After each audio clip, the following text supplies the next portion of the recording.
Hola, buenas tardes.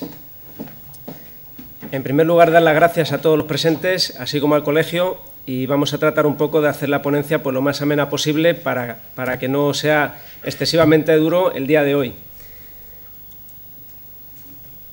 En primer lugar, vamos a ver una introducción acerca de lo que es el alumbrado.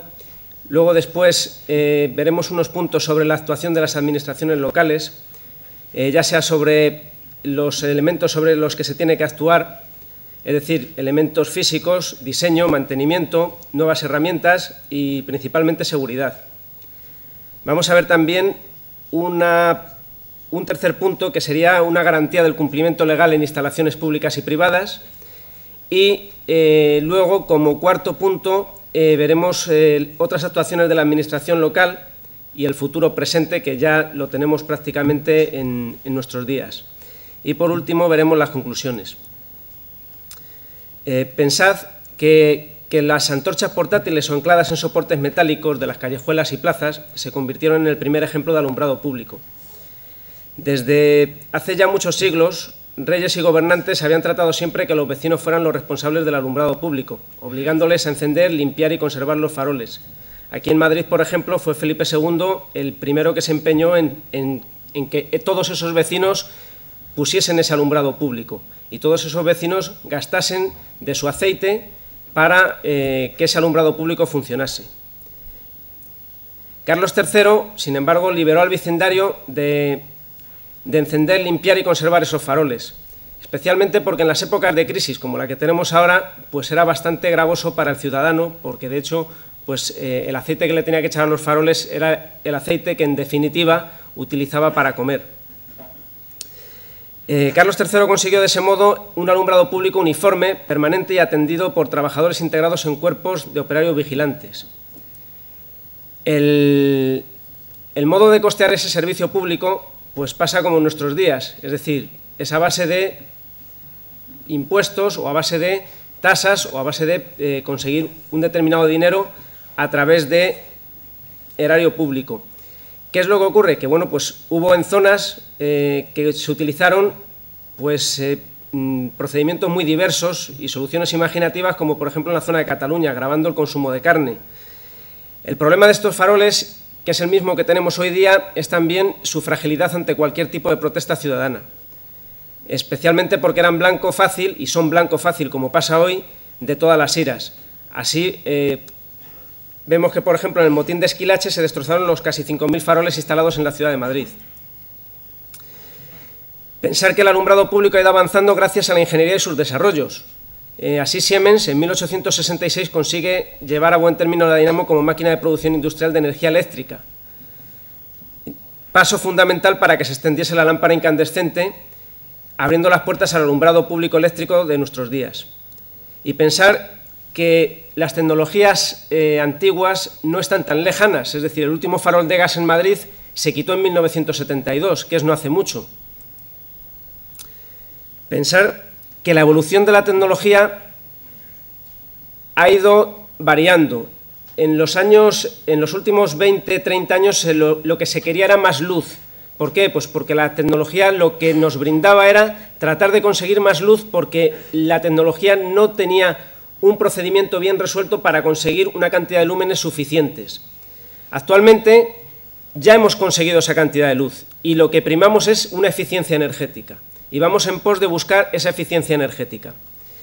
De hecho, existen auditorías que indican que solamente en una comunidad autónoma de unos 10 millones de habitantes se malgastan anualmente 18 millones de euros en iluminación, para que os deis cuenta de las cifras tan grandes con las que nos estamos encontrando. Esto lo que nos deja es una sensación de que estamos dejando fluir los recursos energéticos a la vista de todos. La eficiencia y ahorro energéticos constituyen entonces los objetivos prioritarios para la economía de cualquier administración local. La evolución creciente del consumo eléctrico, justificada por el mayor equipamiento introducido por los ayuntamientos a través de sus nuevos planes de actuación urbanísticos, hace que tengamos que reducir el consumo de alguna manera. Para eso hay 4 puntos de actuación muy claros. El primero, evitar malgastar los recursos naturales, es decir, la energía que no se malgasta es la que no se utiliza. El segundo es reducir emisiones de elementos contaminantes. El tercero es reducir la generación de residuos primarios, en muchos casos nucleares. Y el cuarto, reducir la generación de residuos secundarios como el mercurio, muy presente en muchas de las lámparas que tenemos hoy día. Esta gran magnitud de ahorro en la administración local supone que el consumo energético destinado al alumbrado público a escala municipal es más del 50% del total. Es decir, lo que se gasta un ayuntamiento, pues prácticamente el 50% de la energía es casi alumbrado público, para que os hagáis una idea del orden de magnitud. Además, esto se ve apoyado por corrientes ecologistas que quieren preservar, lógicamente, el medio ambiente nocturno, disminuyendo la perturbación en espacios naturales como en parques. Además, se apoya en presión ejercida por grupos de astrónomos que quieren ver el cielo y con un alumbrado público malo o contaminante no lo pueden lograr. Además, hay una presión ejercida por grupos de vecinos, especialmente por la luz intrusa en sus domicilios, con lo cual todo esto apoya en esa disminución energética. Sin embargo, nos encontramos con una tendencia opuesta que reclama más luz en los espacios públicos, sosteniendo que la falta de alumbrado provoca inseguridad, sensación de tensión derivada de percepción de peligro externo y que acentúa en el viandante el déficit de capacidades. Existen numerosos estudios que demuestran esta relación. Ejemplo de ellos son que en Nueva York, por ejemplo, en los parques públicos, una iluminación mejorada provocaba descenso del vandalismo entre el 50 y el 80%, o que en Lancashire, según datos policiales, la escasa iluminación facilita un 25% el incremento en los robos a personas. Todo esto se traduce en peticiones de más alumbrado por la policía y los ciudadanos, lo que contrasta con lo anterior. Por tanto, la labor de la ingeniería es llegar a un compromiso técnico entre las dos tendencias, lo que implica hacer diseños adecuados a cada instalación, de tal modo que la ingeniería debe actuar de un modo muy particular y concreto en cada proyecto que se ejecuta, teniendo muy en cuenta variables exógenas así como su entorno. Otro problema con el que nos encontramos en el alumbrado público es la inexistencia de un marco legal claro y conciso en iluminación. Solo alguna que otra ley estatal, como la 31/1988 de protección de calidad astronómica de los observatorios del Instituto de Astrofísica de Canarias, es una ley a nivel nacional. Es decir, el resto se limitan a ámbitos administrativos muy particulares. Además, el alumbrado público, al no disponer de toda esa legislación o ese marco legal necesario, se tiene que apoyar en normativa estatal de eficiencia energética, que logra marcos legales comunes para que las administraciones locales encargadas del alumbrado público puedan tener referencias de obligado cumplimiento en pos de una homogenización de mínimos. Siempre, sin perjuicio de que cada municipio pueda legislar niveles luminosos específicos a la seguridad vial u otro tipo de iluminaciones como las ornamentales, cada municipio puede utilizar una legislación particular. Pero claro, pensar que esa falta de normativa, no solamente a nivel nacional, sino a nivel europeo, provoca que una tercera parte de las carreteras y autopistas de Europa sigan teniendo alumbrados con la ineficiente tecnología de los años 60.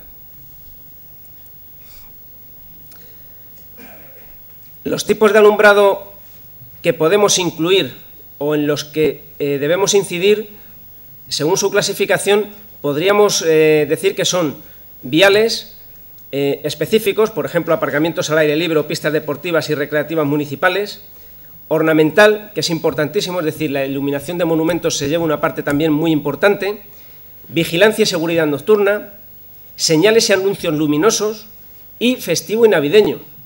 Todos estos alumbrados gastan, consumen y están englobados en lo que sería alumbrado público. Las instalaciones de alumbrado público, además, tienen otro inconveniente, y es que están implantadas a la intemperie. Y, por tanto, las características fotométricas y mecánicas de estas instalaciones se van degradando a lo largo del tiempo mucho más que otras instalaciones que están en el interior de edificios o en el interior de recintos mucho más vigilados y cuidados. Y, además, tienen otra problemática, que son fácilmente accesibles a cualquiera. Por tanto, las administraciones públicas tienen que actuar sobre los elementos físicos que componen dichas instalaciones. Es decir, el primer elemento físico con el que nos encontramos son los soportes. Hay que poner los soportes adecuados, dirigir la luz en sentido descendente, pero, por ejemplo, los soportes que se tienen que utilizar tienen que ser los propios de cada punto o de cada sitio. Por ejemplo, en un parque hay a veces que tenemos que utilizar columnas de incluso 20 o 18 o 25 metros para evitar el vandalismo, aunque sea algo que es kafkiano, y se dice, bueno, ¿cómo es posible que en un parque tengamos que utilizar este tipo de columnas cuando aquí tiene que acceder un camión, tiene que acceder una plataforma, que muchas veces es muy complejo su acceso? Las lámparas, lógicamente, es otro elemento sobre el que atacar. ¿Por qué? Pues porque la evolución de las lámparas está siendo muy prometedora, especialmente en los últimos años. Nosotros en el Ayuntamiento de Madrid, desde el 2001, ya llevamos estudiando la tecnología LED. De hecho, en algunos casos, como especialmente el alumbrado festivo, ya lo llevamos utilizando desde hace